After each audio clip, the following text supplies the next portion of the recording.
आकाशवाणी रांची से प्रस्तुत है प्रादेशिक समाचार।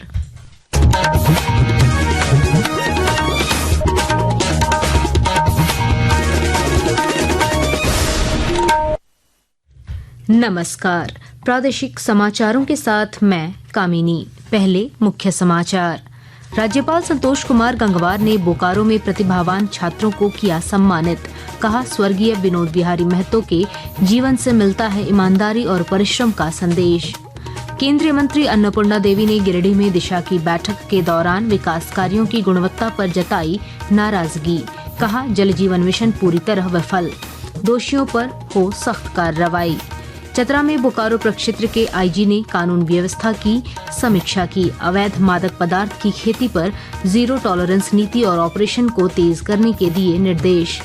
हजारीबाग में पिछले 7 दिनों से हाथियों का आतंक, बड़का गांव में 55 घर तोड़े, 250 किसानों की फसलें की तबाह। और मौसम विभाग ने कल राज्य के कई जिलों में जताई भारी बारिश की संभावना। गुमला, खूंटी, सिमडेगा और पश्चिमी सिंहभूम में येलो अलर्ट जारी। और अब समाचार विस्तार से। राज्यपाल संतोष कुमार गंगवार ने आज बोकारो के विनोद बिहारी महतो स्टेडियम में आयोजित प्रतिभा सम्मान समारोह में प्रतिभावान विद्यार्थियों को सम्मानित किया। इस अवसर पर उन्होंने कहा कि यह आयोजन न केवल विद्यार्थियों को सम्मानित करने का अवसर है, बल्कि स्वर्गीय विनोद बिहारी महतो के विचारों और कार्यों को स्मरण करने का भी माध्यम है। उन्होंने ग्रामीण प्रतिभाओं को अवसर देने की सराहना की और विद्यार्थियों को ईमानदारी, परिश्रम और समर्पण के साथ आगे बढ़ने का संदेश दिया। गिरिडीह में आज दिशा की बैठक की अध्यक्षता कर रही केंद्रीय महिला एवं बाल विकास मंत्री अन्नपूर्णा देवी ने पेयजल, स्वास्थ्य, सड़क और बिजली की खराब स्थिति पर चिंता जताई। मौके पर उन्होंने कहा कि प्रधानमंत्री नरेंद्र मोदी का ड्रीम प्रोजेक्ट जल जीवन मिशन गिरिडीह में पूरी तरह विफल हो गया है। उन्होंने ठेकेदारों के भुगतान पर भी रोक लगाने के निर्देश दिए।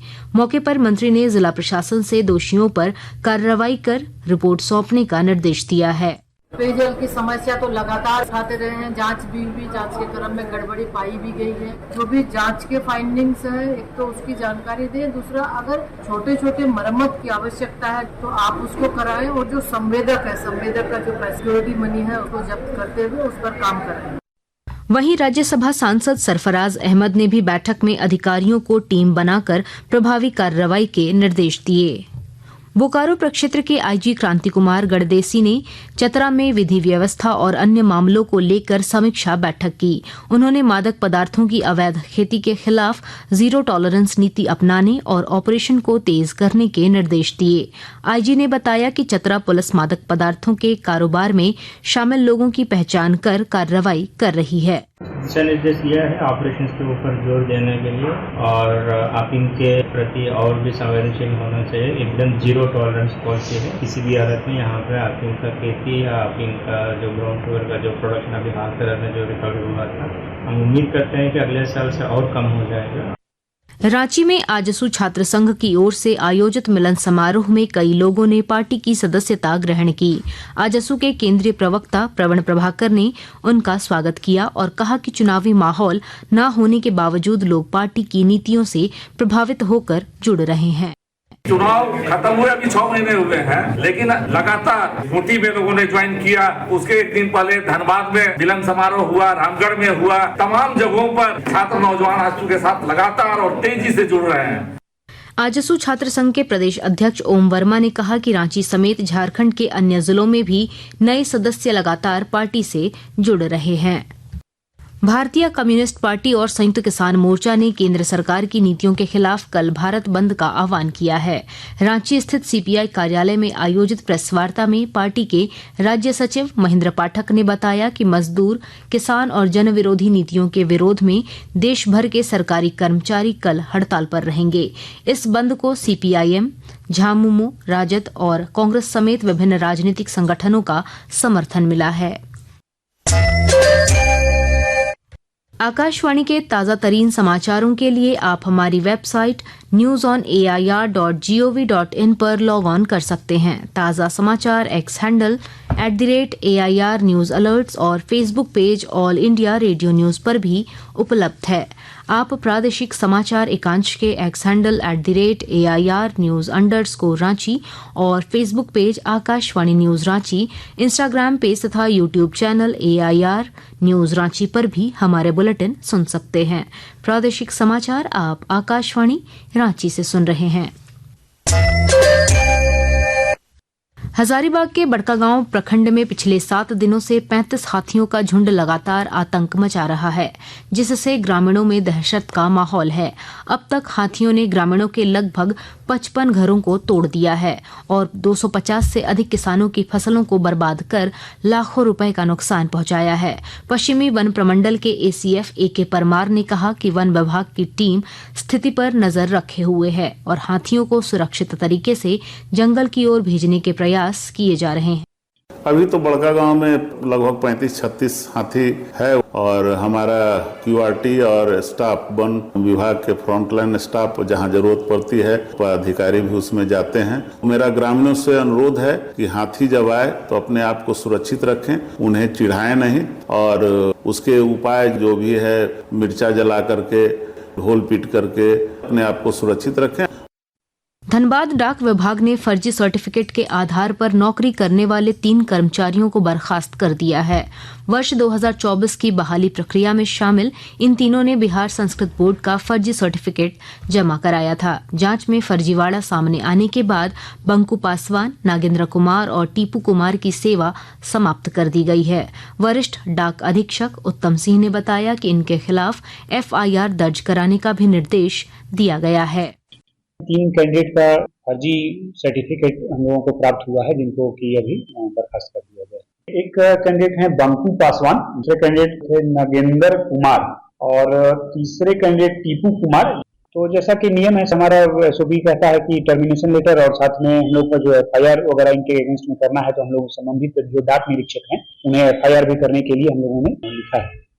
पलामू जिले में बिरसा हरित ग्राम योजना के अंतर्गत इस वर्ष प्रत्येक पंचायत में 10-10 एकड़ में बागवानी का लक्ष्य रखा गया है। विस्तृत ब्यौरा दे रहे हैं हमारे संवाददाता।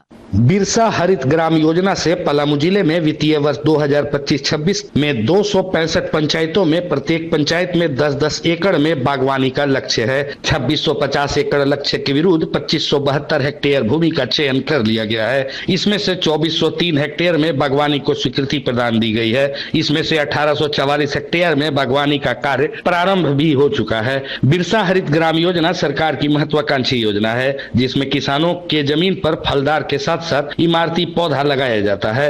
योजना का उद्देश्य राज्य के किसानों की आय बढ़ाना है। इसमें मनरेगा योजना को भी जोड़ा गया है। जसप्रीत सिंह, आकाशवाणी समाचार, पलामू। और अब कुछ संक्षिप्त खबरें। रांची में पूर्व मुख्यमंत्री मधु कोड़ा के नेतृत्व में आदिवासी हो समाज युवा महासभा के प्रतिनिधिमंडल ने आज राज्यपाल संतोष कुमार गंगवार से मुलाकात की। प्रतिनिधिमंडल ने शिक्षक पात्रता नियमावली 2025 में क्षेत्रीय भाषा की सूची में 13 जिलों के लिए हो भाषा को शामिल करने की मांग की।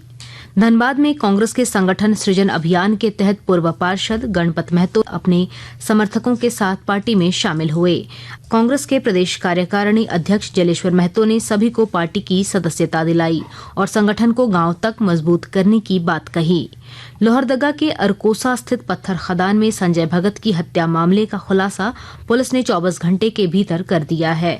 इस मामले में एक महिला समेत 6 लोगों को गिरफ्तार किया गया है, जिनके पास से हथियार, मोबाइल और नकदी बरामद की गई है। और अब मौसम का हाल। मौसम विभाग ने कल राज्य के कई जिलों में भारी बारिश की संभावना जताई है। साथ ही गुमला, खूंटी, सिमडेगा और पश्चिमी सिंहभूम में भारी बारिश को लेकर येलो अलर्ट जारी किया है। इन इलाकों में मेघ गर्जन के साथ वज्रपात की भी चेतावनी दी गई है।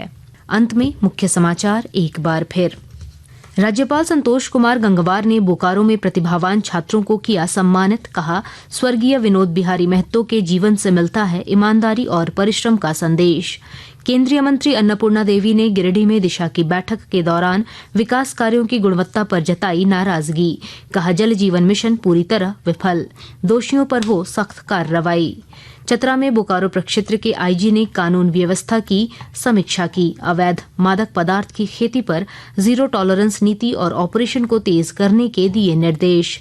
हजारीबाग में पिछले 7 दिनों से हाथियों का आतंक, बड़का गांव में 55 घर तोड़े, 250 किसानों की फसलें की तबाह। और मौसम विभाग ने कल राज्य के कई जिलों में जताई भारी बारिश की संभावना। गुमला, खूंटी, सिमडेगा और पश्चिमी सिंहभूम में येलो अलर्ट किया जारी। इसके साथ ही आकाशवाणी रांची से प्रादेशिक समाचार का ये बुलेटिन समाप्त हुआ। अगला प्रादेशिक समाचार बुलेटिन कल सुबह 8:30 बजे प्रसारित किया जाएगा। नमस्कार।